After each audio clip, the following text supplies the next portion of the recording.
Welcome to episode 17 of Keke's Guide to Training Your Human. My name is Ken Van Camp. I'm the narrator and flunky of this podcast, working under the whip of the author and ruler of this project, Keke. In each episode, Keke presents a dog's perspective on life and growing up in the human world. In this episode, we'll learn more about squirrels and why Keke loves to chase them. We'll also hear about some unexpected results she met with. And we'll hear about Keke's first voyage on a sailboat and her battle to regain the ship from scurvy pirates. And now we present lessons 48 and 49 from Keke's Guide to Training Your Human. I hope you enjoy it as we start with Lesson 48. I love those crazy squirrels, even if they're not so nuts about me.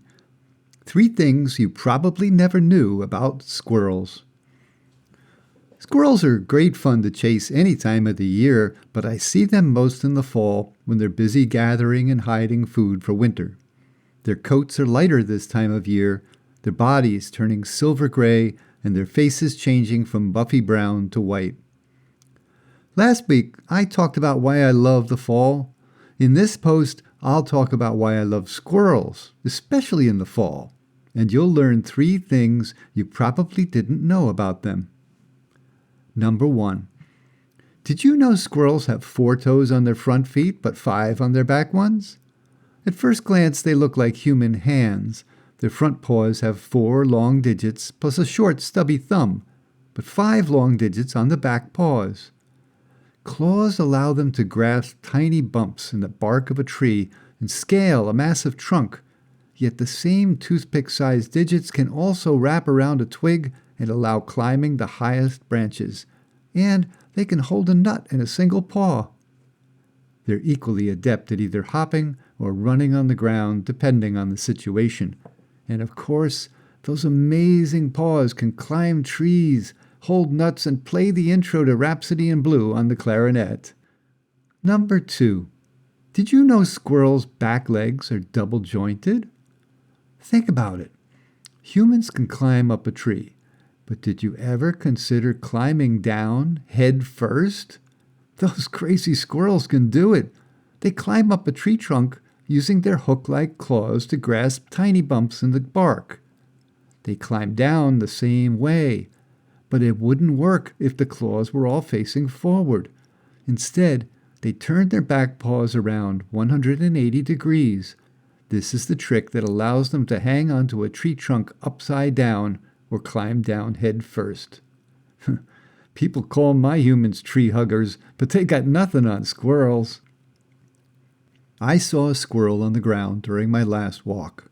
My friend Flash, a pit bull Labrador mix, was coming in the opposite direction and spied the squirrel from a distance. Little Nutty's pea-sized ears perked up, and his dark black eyes bulged as he watched Flash. He seemed to be focused on the bigger dog, so I went into a pouncing crouch, creeping along the ground like a lioness stalking her prey. I wanted to signal Flash to stay quiet so we could corner the squirrel between us, and for a moment we were close. The squirrel sat up, mouth moving noiselessly, tail twitching nervously, until my human saw Flash's human and yelled, "Hi, Joe!" The squirrel leaped nearly 10 feet to a nearby oak tree before I could whisper, "Hush!" Once on the tree trunk, the squirrel climbed 15 feet to the first branch. There he sat chattering, scolding us for interrupting his valuable nut-gathering time. His cheeks bulged larger than his eyes, and I wondered how he could scold without dropping the cache of food from his jowls. Speaking of nuts, it can be very frustrating to train your human to sneak up on something. Thousands of years of stalking hamburger patties in an air-conditioned grocery store have dulled their senses and their minds. But back to my story. I walked beneath the oak tree, watching the squirrel climb higher, jumping branch to branch like Tarzan. I wished I could follow. As he neared the uppermost branches, his hind paws grabbed the tree, and he hung upside down, still clicking his mouth and twitching his tail, looking directly at me. Flash had moved on. The squirrel took an acorn from his mouth, and I watched as it fell from his forepaw and bounced to the ground. "Hey, mister, you dropped one. Let me get it for you." "Let me see. I think it was this. Ouch! That landed on my butt. Ouch! That one landed on my head. Hey, that was no accident, was it? Come down here, you nut job, and I'll show you some of my toys. Do you know how to play mousetrap? How about Operation?" Number 3. A squirrel hides behind its own tail. Did you know the word squirrel comes from the Greek for shadow tail? That's because squirrels use their long, bushy tails to cast a shadow which obscures their presence from predators. Pretty neat, huh? And I've learned something else about squirrels in the fall. They're bulking up, which means they're slowing down, which just might give me a better chance at catching one. I'm coming for you, mein Freund. By the way, did you know October is Squirrel Awareness Month? Okay, I'm a little late getting this one out to you, but do you want to learn more about squirrels? I have a link for some interesting reading about my used-to-be favorite rodents. You'll find it in the episode description. Lesson 49. Sailors, Scoundrels, and Pirates on the Sea. Seize the helm and change tack. Every sailor knows it's bad luck to start a voyage on a Friday, or really any day that ends in a Y, but what did I know? It was my first time on a sailboat. I had my new life jacket on, pink with white polka dots. It was a little girly for a formidable pirate like myself, but it would have to do. A lengthy ocean crossing was no place for fashionistas, not when I was about to confront my deepest fears. Like, did anyone remember to pack lunch?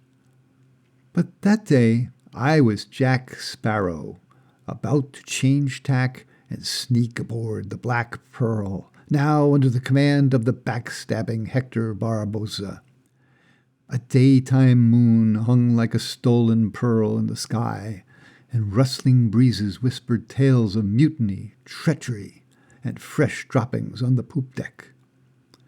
I made no sound as I navigated the shadows of my pride and joy, which now sailed under a black flag of betrayal. I had come to reclaim what was rightfully mine. My beloved pearl had slipped through my paws like a rogue leaf on a fall day, but today would be my day for revenge. First, I had to rescue my dear Elizabeth, trapped in the brig. She was a damsel in distress, waiting for a hairier and cuter pirate than Barbossa to save her from her confinement. The once hallowed planks groaned as I slipped below decks. Approaching the brig, I grasped the hilt of my trusty cutlass. The guard was a disheveled scallywag and snored louder than a drunken sailor in a rum-soaked tavern. With one swift motion, he found himself face first on the hard, unforgiving floor. The sparrow had overcome him with barely a peep. I found the key and unlocked the brig door, revealing Elizabeth's delicate figure huddled in the corner. Her eyes widened upon seeing me, a mixture of relief and surprise on her face. "Jack," she whispered. "In the flesh, love," I replied, extending a paw to help her. "Now, if you'll grab my leash, there's a certain matter of reclaiming my ship and dealing with a mutinous scoundrel." Together we tiptoed the shadowed corridors of the Pearl. We reached the main deck to see Hector barking orders to his crew, the treacherous wretches scurrying about like squirrels in a ship full of nuts. "Barbossa!" I called. The captain turned, a wicked smirk playing on his lips. "Jack Sparrow, alive and well, I see. I thought you met your end at the Chihuahua Teddy's embrace."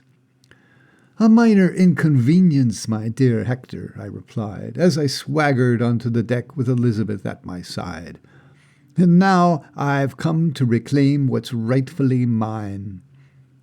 The battle was a chaotic symphony of clashing swords and punishing licks. Elizabeth proved her mettle, fighting alongside me with a determination that rivaled the fiercest of dog walkers. Barbossa's crew faltered beneath the combined might of our cunning and poop launchers.